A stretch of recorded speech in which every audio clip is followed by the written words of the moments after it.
Welcome to CBN4's Primetime News. My name is Alian Christopher. And I'm Vanessa John Charles.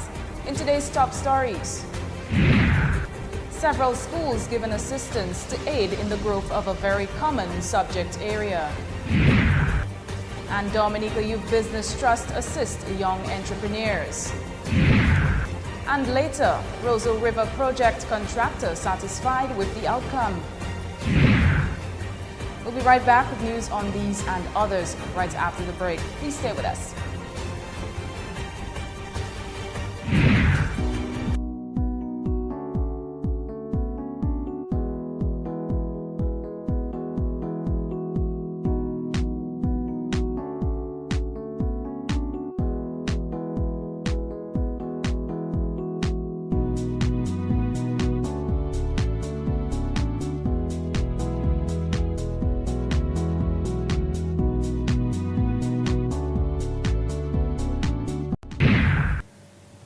And thank you for staying with us.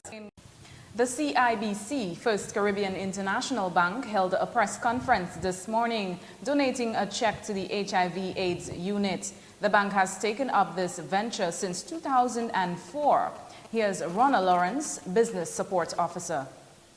We are here today to make a presentation to the HIV/AIDS unit, and this is something that we have been doing for at least the past 10 years, where we support the unit by providing a scholarship to a child who is either affected or infected by AIDS. In the past, the bank have assisted establishments such as the Alpha Center and the Dominica Council of Aging. Lawrence also stated that the institution understands that HIV and AIDS can be a very serious illness that can affect anybody at any time. First Caribbean handed over a $3,000 check in order to aid affected families. This is the way that First Caribbean makes its contribution to the cause by helping with a scholarship through the HIV/AIDS unit. Representative of the HIV/AIDS unit, Lester Guy, thanks the institution for their continued support and a much needed and appreciated gesture. Guy implied that contributions have become very useful, as right now a lot of young persons get affected through their parents or by their own mishaps. In our drive for assisting the persons living and affected with HIV and AIDS, I think First Caribbean Bank deserves a thumbs up for the endeavors, and I really hope and wish that this collaboration continues. So I want to say thank you very much on behalf of the National HIV and AIDS Response Unit. And in other news, the Dominica Youth Business Trust on Tuesday hosted its first mentorship meeting at the NDFD conference room. The DYBT opened its doors to new and existing mentors. The DYBT operates within the Ministry of Youth, Culture, Sports and Constituency Empowerment. Carrie Ann Remy, coordinator of the firm, stated that the program started in 2004 and has since then assisted young entrepreneurs. The trust has been in existence since 2004. It is an initiative of the Commonwealth Youth Program, Caribbean Center, and the Government of Dominica.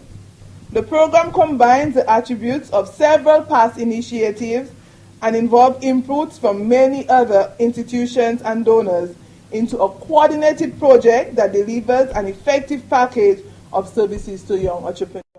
The DYBT educates young individuals with the various business essentials such as record keeping and marketing, while at the same time offering financial aid. We train young people in micro and small business development to increase business management, record keeping, marketing, financial management, and personal development. A loan guarantee facility where young persons facilitate access through a loan guarantee fund in collaboration with the financial institutions, where our entrepreneurs under the program are provided collateral or security, and in some cases grant funding for their business. She also went on to say that the mentors are charged with the responsibility of ensuring that young entrepreneurs receive mentoring services at no cost. We have the business mentorship. This trust is charged with the responsibility of establishing an excellent relationship with the private sector and resource persons for the provision of effective mentorship services to our young entrepreneurs on a voluntary basis. According to Remy, the institution has been faced with different challenges which lead to a halt of the mentorship program. She also stated that the absence of staff within different sectors of the DYBT has been a cause. And in other news, carrying the responsibility of scientific development of students, the Ministry of Education have organized a mechanism to facilitate the purchase of materials to the education enhancement projects in order to provide schools with the necessary equipments to better understand and disseminate information on scientific related topics, more specifically according to Frank Newton, Education Officer for Science. As you know, in the past, we did not have curriculum guides. So teachers in one school would teach from textbook and they would maybe teach what they know best. But right now, after the BUP project and the SEPS project, curriculum were prepared, and if you prepare curriculum, it means that you have to give the necessary materials or conditions. You have to put in place the necessary conditions to facilitate the proper implementation of the curriculum. Newton explained that their attempts to make science more attractive came through the observation that most students tend to pursue other subject areas looking for an easier way out. Currently, the schools have been provided this assistance, especially given some of the teachers' most commonly voiced concerns. Because often teachers would say, oh, we have the curriculum, but where's the material? And another statement here often said is access to secondary education. Yes, but there's also universal secondary education, which means that not only access is possible, but also the necessary materials or the conditions necessary for the students to effectively appreciate universal secondary education is being put in place so that our students can learn and learn well. Though the list of schools who have already received materials is very lengthy, just to name a few: the Dominica Grammar School, Goodwill Secondary, Cassie Bruce, Pierre Charles Secondary, along with a few other government-assisted schools, including the St. Martin Secondary and the Convent Secondary, SMA, and the Wesley High School, amongst others. Newton stated that they are hoping to soon facilitate the schools on the eastern part of the island with their materials as well, in spite of a current issue with transportation they're being faced with. Coming up next, CDB considering appropriate housing solutions for low and lower middle income owners. Rosa River project contractor satisfied with the outcome. Find out more on these stories when we return.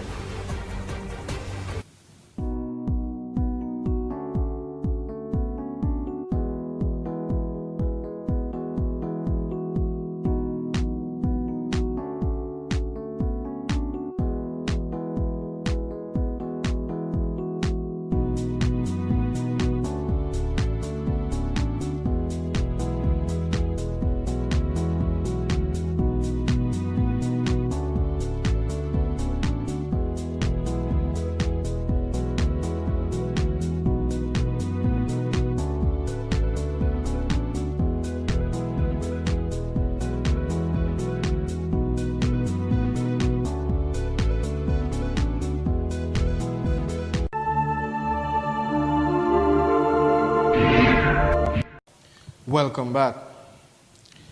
Commonwealth Day was celebrated yesterday, the 9th of March, in all of the Commonwealth countries.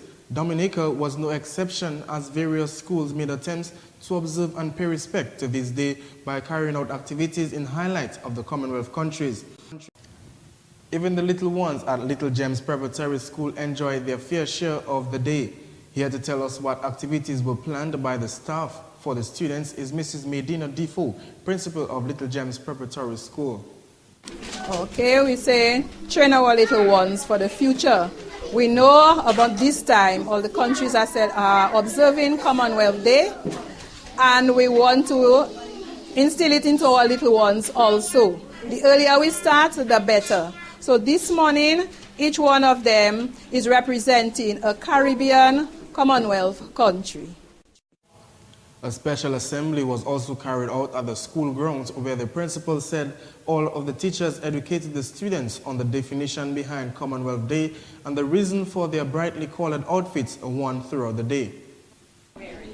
Well, some of them are dressed in the national wear of Jamaica, Dominica, St. Lucia, St. Vincent, the Bahamas, Belize, St. Kitts Nevis, and even the BVI. Let's take a look at some of the students telling us a bit about what they've learned. Good morning, everyone. My name is Mikael Roll, representing the country of Grenada.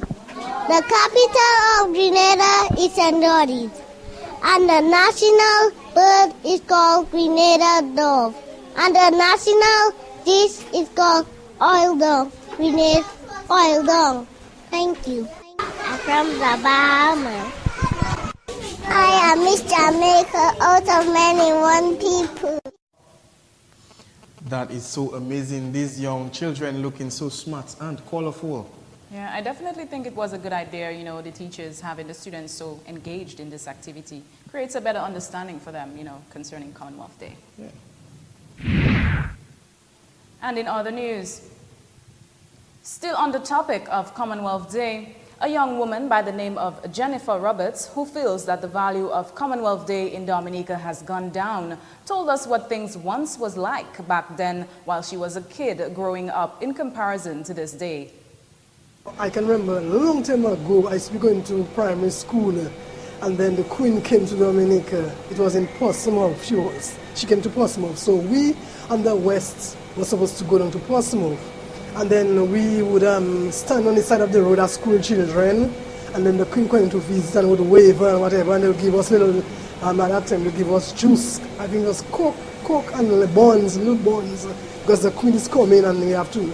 But I believe maybe it's because we are independent now, so that's because we don't maybe really interested in Commonwealth Day and people are not taking really part in it. She mentioned that greater attempts should be made by the staff of the various schools on island to have more of the students embrace the different Caribbean flags while educating them on the importance of the day. Maybe down the road the children have to ask a question about Commonwealth Day and they don't know about it. So they should really introduce it to the children more in schools and even when they work in the ministry, education, Ministry of Education, the Ministry of the other ministries to tell them about Commonwealth Day. Because I think we don't celebrate Commonwealth Day. It's so quiet in Roseau that people don't even know it's Commonwealth Day today. Like all other days, they're celebrating it. Like yesterday, we had Women's Day, International Women's Day. People was in church, people celebrate it and whatever. So why today they can have some form of activity saying that it's Commonwealth Day? She believes that the government of Dominica should work on ways of implementing programs in recognition of Commonwealth Day. And in other news, the Dominica State College hosted the official contract award signing ceremony for the renovation works for the establishment of the Center of Excellence and Innovations. This project is a joint collaboration between the Commonwealth of Dominica and the Republic of India. The contract was awarded to Mr. Brian Guy of Fortify Constructions. Marcella Powell, Permanent Secretary in the Ministry of Education, who spoke on behalf of the Minister of Education, Peter Seja, stated that education is the key to the alleviation of poverty and the economic and social advancement for our people. Meanwhile, Honorable Kelva Daru, Minister for Technology, Science, Communication and Technology, gave remarks. Systems and products for the use of mankind. We have to see ourselves then not solely as consumers of the services, but innovators, developers, and manufacturers of world-class applications. It is the vision and commitment that has propelled this government to invest in its people so they become the new entrepreneurs and technology experts of the next generation of advanced technologies. And this, I believe, is fundamental within the Center of Excellence for ICT. Because we have to begin to produce. We have to begin to be innovators and to make things happen. The same way that a teenager could have come up with the idea for Facebook, and today there are millions of it. The same way that we have seen various apps being developed by young people. I believe that here in Dominica we have potential, and through the Center of Excellence for ICT, we will achieve all of this. Small island states such as Dominica are vulnerable to cyber attacks, so therefore the center will address these issues. Telecommunications and health infrastructure. Consequently, the Center of Excellence and Innovation will have the following objectives. 1. To generate ICT knowledge and awareness among citizens of the latest technologies. 2. To generate direct and indirect employment through ICT. 3. To develop and produce world-class IT programs. 4. To offer short and long-term courses in a variety of ICT subject matters, including, but not limited to, application and software development, software testing, cyber security, network and system security, system network management, PC assembly and maintenance, wireless and mobile computing. 5. To train government officials in ICT. 6. To upgrade the skills of the ICT faculty in all schools and the Dominican State College. 7. To develop and expand e-learning initiatives. And 8. To exchange experts. Darrow also stated that he recently visited Trinidad to meet with the Indian High Commission to ensure that they were still afoot with the project. The commission also supplied Dominica with an additional 100 computers and printer for the various high schools. Still to come. Lessons learned as MH370 hunt makes 1 year. Obama orders deeper Venezuela sanctions over abuses. All these stories and more when we return.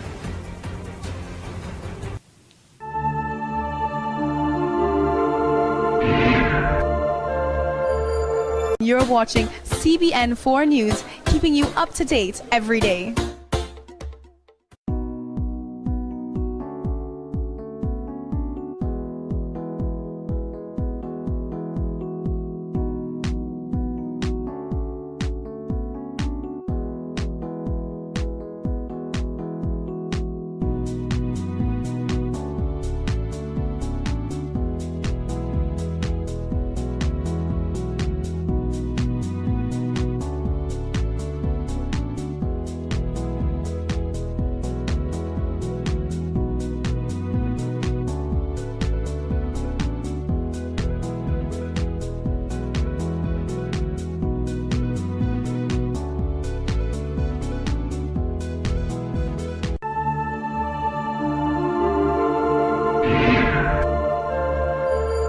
You're watching CBN 4 News, keeping you up to date every day.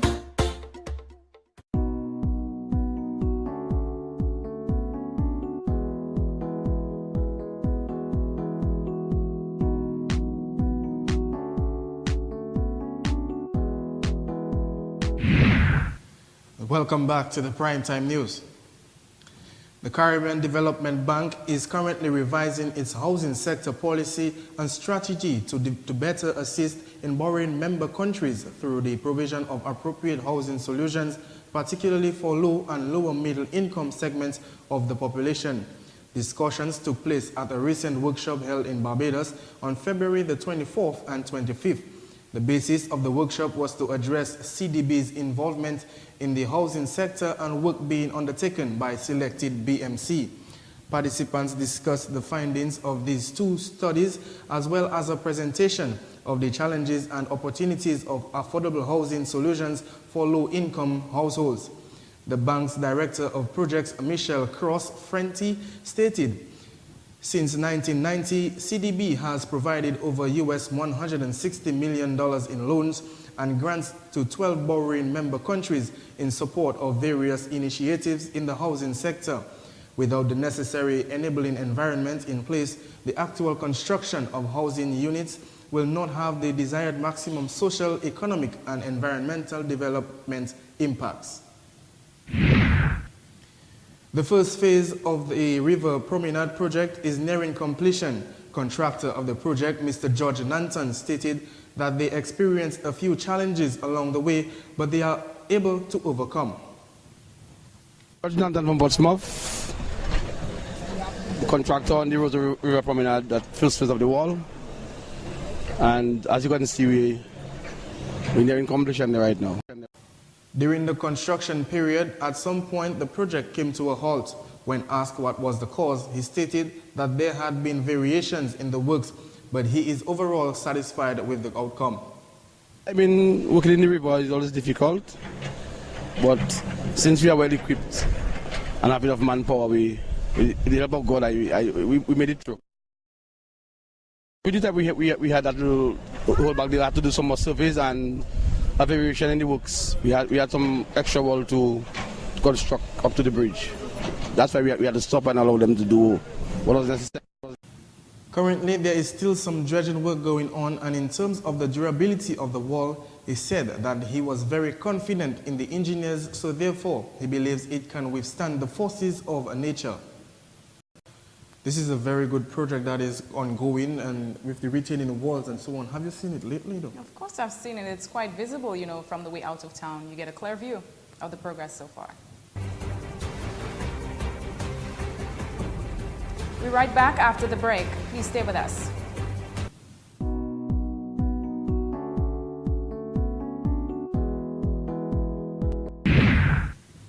Welcome back.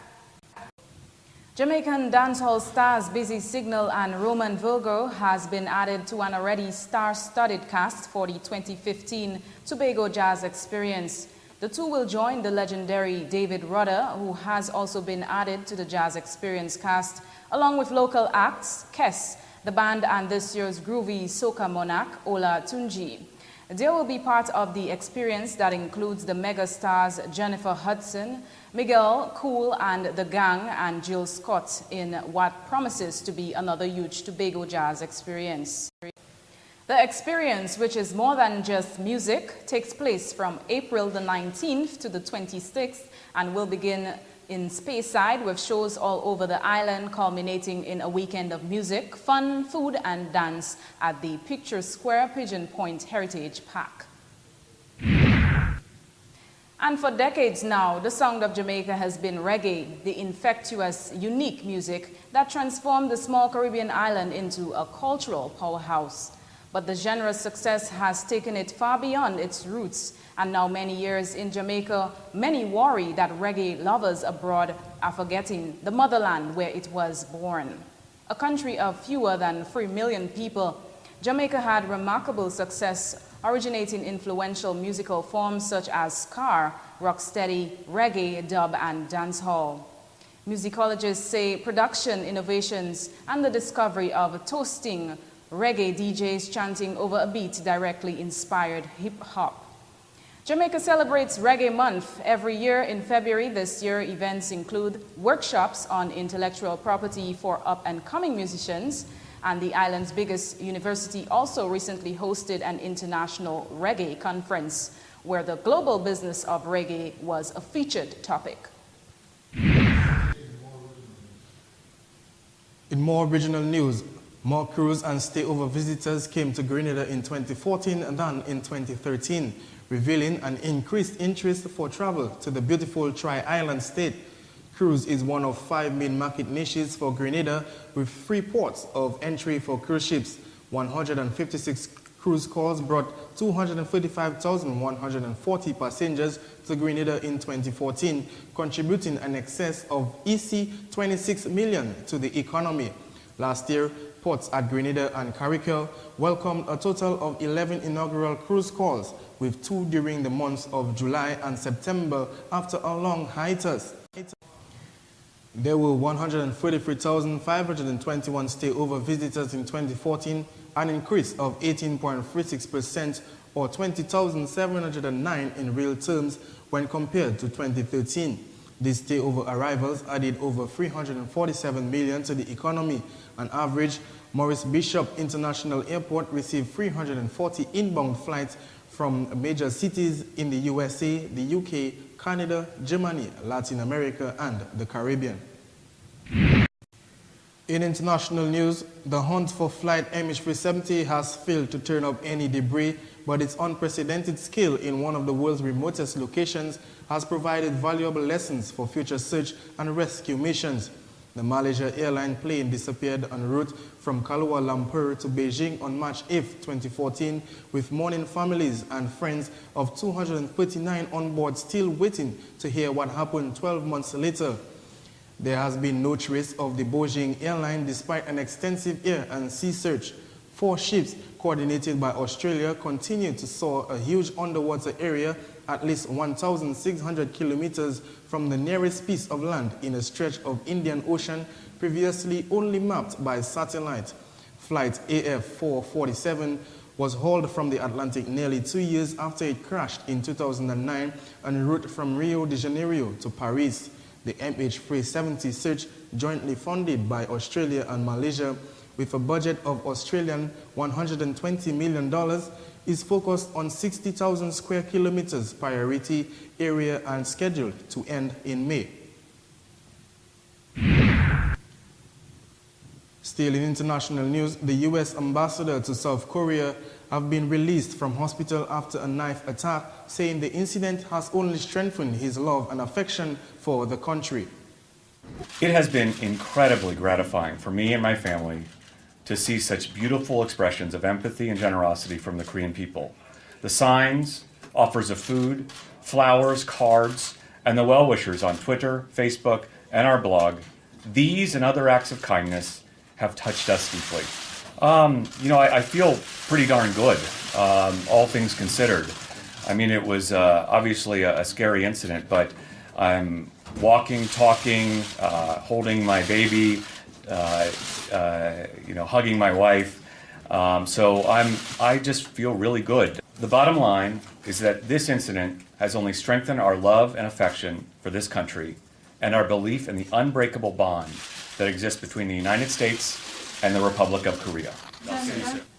The U.S. ambassador to South Korea was attacked last week by a nationalist in a rare spasm of anti-American violence that runs contrary to mainstream support in this country for close ties between Seoul and Washington. And still on the international scene, U.S. President Barack Obama ordered new sanctions Monday against senior Venezuelan officials involved in cracking down on the opposition. Venezuela responded angrily, recalling its envoy to Washington charge. Leftist regional allies, many of whom received critical economic aid from Caracas, came to Venezuela's defense. Ecuador's Foreign Minister Ricardo Patino warned the South American bloc UNESAR would not allow foreign intervention or coup in Venezuela. Obama ordered the freezing of the U.S. property and bank accounts of 7 officials, including the former Nations Guard Chief Antonio, Intelligence Chief Gustavo Gonzalez, and National Police Chief Manuel Perez. He also targeted Catherine Padron, the prosecutor who charged the mayor of Caracas over an alleged coup plot. And that's how we conclude the evening's primetime news package. Now for the sports.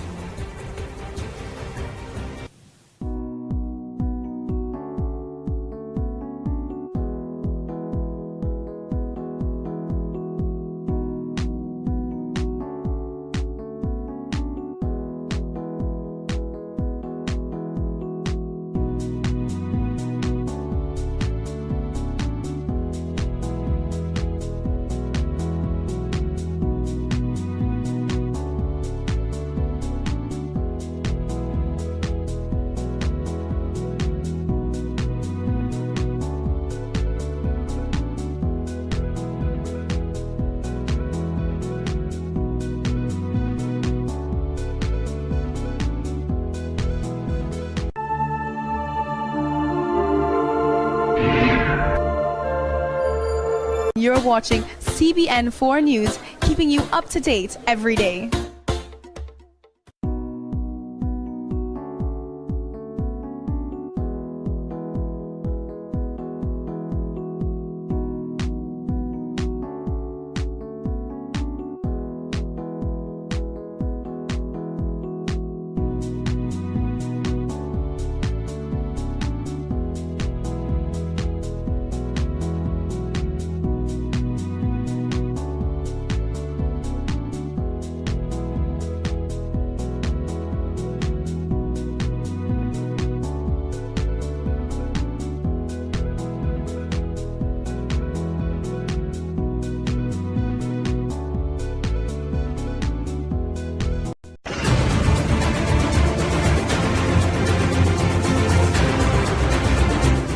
Thank you for joining the Primetime Sports.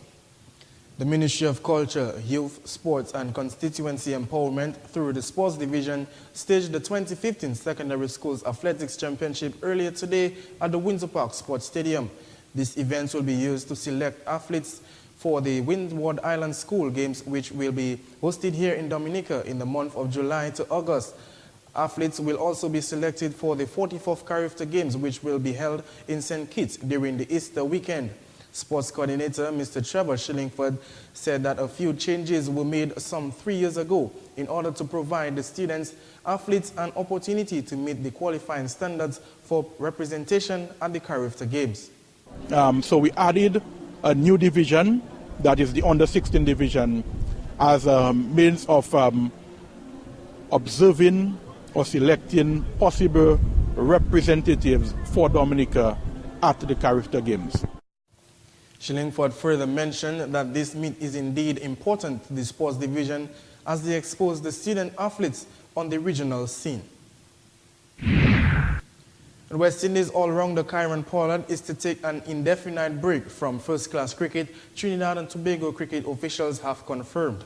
The confirmation came shortly after Pollard took 5 for 36 on Monday for Trinidad and Tobago in a 175-run loss against the Windward Islands in the WICB Professional Cricket League at the National Cricket Centre in Couva. He will be out of the Red Force team for their next PCL 4-day match against current leaders Guyana Jaguars in Guyana starting Friday. Earlier this season, opening batsman Adrian Barrett pulled out of the team, saying he too wants to take a break. Pollard's announcement comes off the heels of countrymen Dwayne Bravo and Lendl Simmons' retirement from Test cricket. Simmons is currently in the West Indies ODI team, taking part in the ICC World Cup in New Zealand and Australia. And football star Samuel Eto'o was honored Monday for his inspiring stand against racism as the organizers behind the award warned that prejudice still stalked the game in Europe. The former Cameroon and Barcelona striker received the Medal of Tolerance from the European Council on Tolerance and Reconciliation at a gala dinner at London's Kensington Palace. Eto'o, who now plays with Sampdoria in Italy, famously tried to walk off the pitch during a Spanish match in 2006 due to the racist abuse he was suffering. Since that day, I decided I will stand up and fight against abuse, he said after receiving his award with Chelsea winger Eden Hazard, Liverpool defender Kolo Touré, and former Barcelona midfielder Deco looking on in support. The only path is to stand up and shout. The 4-time African Player of the Year urged footballers to take a moral stand. He also urged authorities to issue stiff punishments for those caught in the act. Eto'o started out with Real Madrid but made his name with Barcelona before moving on to Inter Milan, Chelsea, and then Everton. Former Manchester City boss Roberto Mancini believes Yaya Touré wants to leave the club and says he would be keen to take him to Inter Milan. The 31-year-old Ivorian midfielder has been at City for 5 years and won the Premier League under Mancini in 2012. Mancini, who has been Inter Milan's coach since November, said he's played in almost every league except Germany and Italy. Touré, who last month helped the Ivory Coast win the Africa Cup of Nations, began his career with Belgian club Beveren and also had spells in Ukraine, Greece and France before joining Barcelona in 2007. He won the Champions League, World Club Cup, UEFA Super Cup, 2 La Liga titles and 1 Copa del Rey during his 3 years at the Nou Camp. Well, this is how we come to the end of the Primetime News for this evening. Be sure to join us again tomorrow. Like us on Facebook and tell us what you think about our stories. Have a good night.